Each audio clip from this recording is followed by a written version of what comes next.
question is from D. Prinvale. What's the best way to measure body fat percentage? The same way.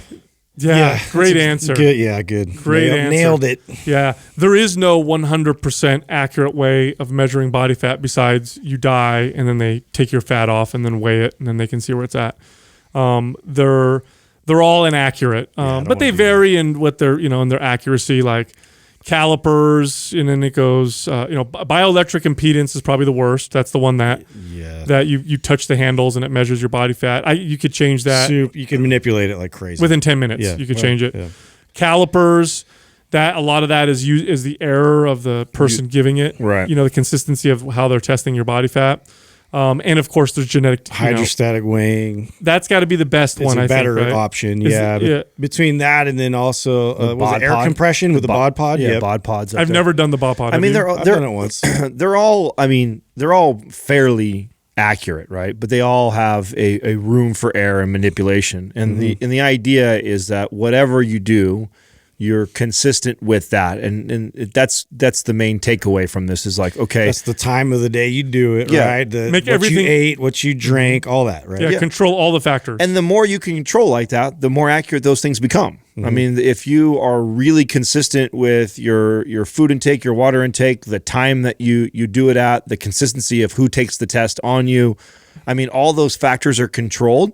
Then I mean it'll be a really good example of where you were and where you are now, and the actual number of what it says is less important to the change over the time, right? So totally, anytime I had to have a client that would do a test, and we've done all of these actually. I've done calipers, I've done bioimpedance, I've done the bod pod, I've done the dunk tank, or the hydrostatic weigh, whatever.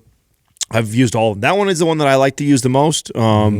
The person. Really, you like that? Yeah, I hate the hydrostatic weigh. Yeah, where you got to go into water and breathe out every bit of air. Yeah, some people have a hard time with that. Yeah, it's terrifying because it is like counterintuitive, right? But the thing about that though is, and I've talked to the guy who runs those. Right, is even if you held your breath and you went under, the amount of air is way less. Like it would only make a difference. Like I think it was like the most it can make a difference is like up to 0.5%. Oh, really? Okay. Right. So if you held your breath and you went under and you didn't release your air like you're supposed to, it wouldn't skew the test by that much.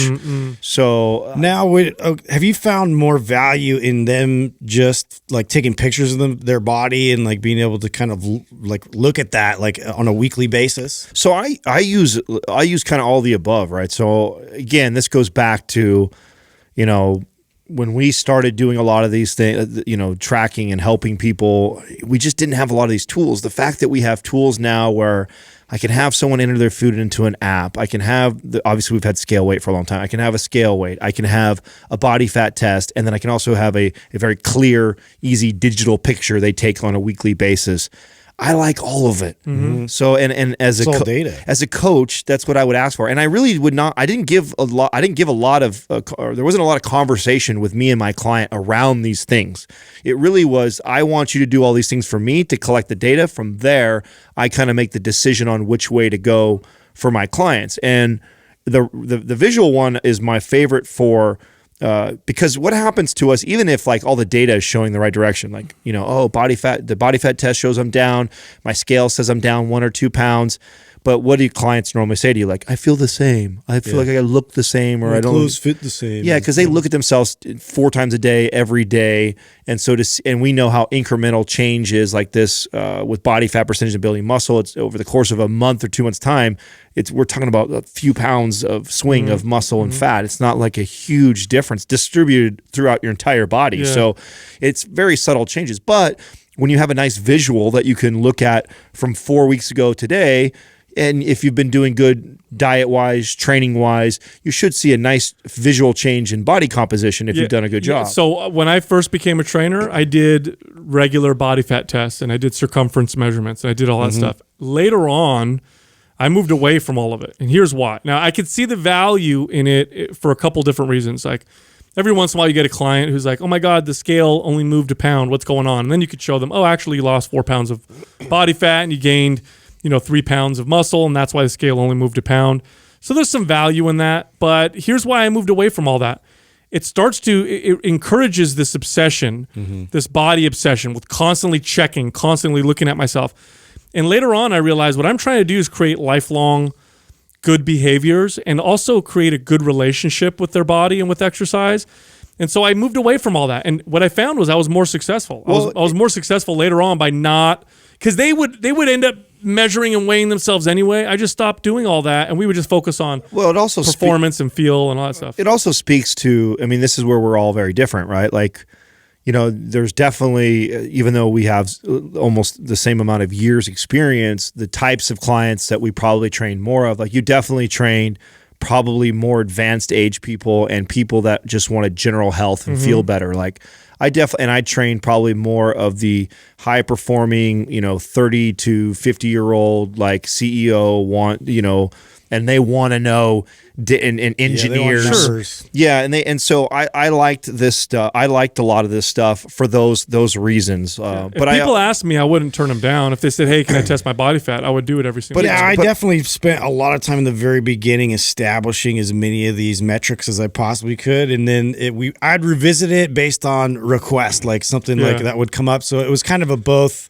In between both your guys' sort of methods, to where I would make sure like I had a lot of the data that I could refer to, and then kind of see the progress over, like maybe it was a month, maybe it was 3 months, but I would revisit it. I just remember how much this changed me when I was getting into competing. Like when I started to compete and I had to track, like up until that point, I never, not to this level. Like I kind of tracked when back in the days when I used to write things down and, but I was never as diligent and as consistent as I was when I was getting ready to compete. Even the year leading up to competing, I was already tracking very diligently. Like, so, I had about 5 years of like just neurotic tracking, and it taught me a lot, and it really opened my eyes to a few things. And one of the biggest things I think it opened my eyes to that relates to the common person was what a difference carbohydrate and water intake and sodium intake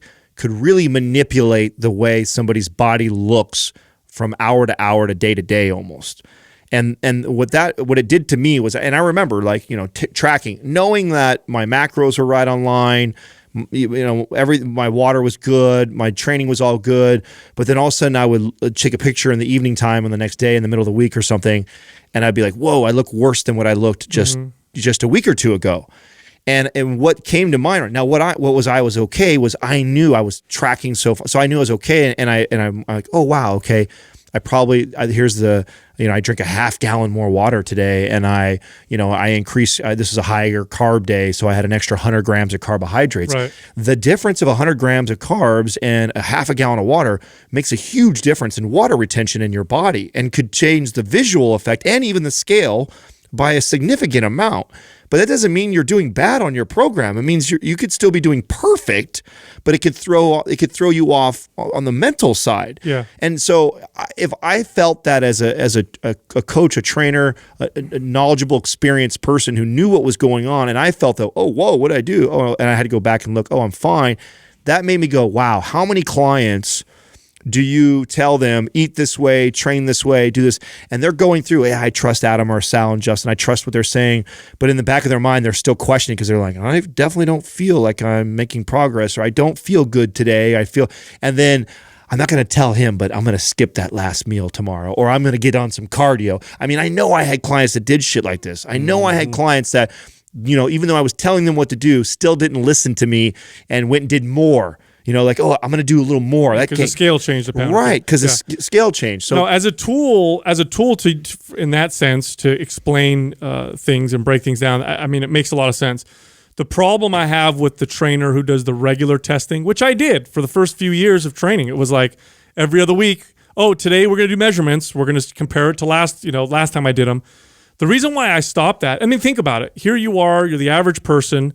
You never have worked out really consistently. You're trying to make this a part of your life. And every 2 weeks, you got to test. Yeah. Every 2 weeks, I'm showing up to get tested. Like school. Yeah, okay, fuck, here we go. Here's what it really does encourage a bad relationship with exercise. It creates a bad relationship with the gym. And it encourages body obsession with every little change of my body, obsession with what's going on. Well, it's like I would tell clients not to weigh themselves. Oftentimes I would tell a client, do me a favor, take your scale, put it in the closet, don't use it anymore. And they would do better. Do you know how many times I would have a client where I would tell them to stop focusing so heavily on everything, stop micromanaging everything, and then they would end up getting more fit and leaner because they removed the stress and anxiety from all that. So towards most of the back half of my career, we didn't do measurements. Unless they asked me, or if I had to illustrate a point like what you're saying, Adam, where someone's like, what's going on with my weight? Why is my weight changing? Then I would do stuff like that, and I'd say, okay, here's what's going on. It's obviously water weight. I tested your body fat. Your body fat didn't go up. You can hold more water. And then once I'd make that point, no more focus on that stuff. Now, if you're training a competitor, it makes perfect sense. Yeah, I would say that I always eventually move away from it, right? I mean, the goal is always intuitive training, intuitive eating, right? Is the ultimate goal for any you want to get any client to, where they're not dependent on you, they're not dependent on all these tests and things to feedback. But for teaching purposes, 100% everybody still to this day, if I were to coach and help somebody, the very first thing I make them do is to track all these things very diligently. Now, body fat percentage, I don't like to take body fat percentage more often than about every 6 weeks. Just because they say 0.5% to 1% a week is about the high end. It's user error. I mean, God, how you can error that with the test, right? Yeah. So exactly. So if you could easily error that, I don't want to be tracking that diligently on body fat percentage, because it could really easily be skewed the wrong way and then throw them for a loop the other direction. Where 6 weeks to 8 weeks, that's enough time of consistency that I should be able to show them a good, solid improvement. And I always trip over the body. Like you think a particular body fat percentage is supposed to look a particular way. It looks different on everybody. But boy, is it different. Like, oh yeah, I tend to look leaner than I am. Oftentimes I would get a test and be like, wow, I thought I was 7%, but I'm actually around 8%. When you look at my shoulders, arms, and legs, when you look at my midsection, I look higher than my body fat percentage typically would say. For me to have a six-pack in the past, I'd have to be single-digit body fat. I knew guys that would hit six-pack at 11% body fat. That wasn't me. Yeah. I'd have to go 9-8%. So it is very different from person to person, and getting too focused on that, that just causes problems. I would say take it with a grain of salt. Use it as a tool, but don't focus too heavily on it.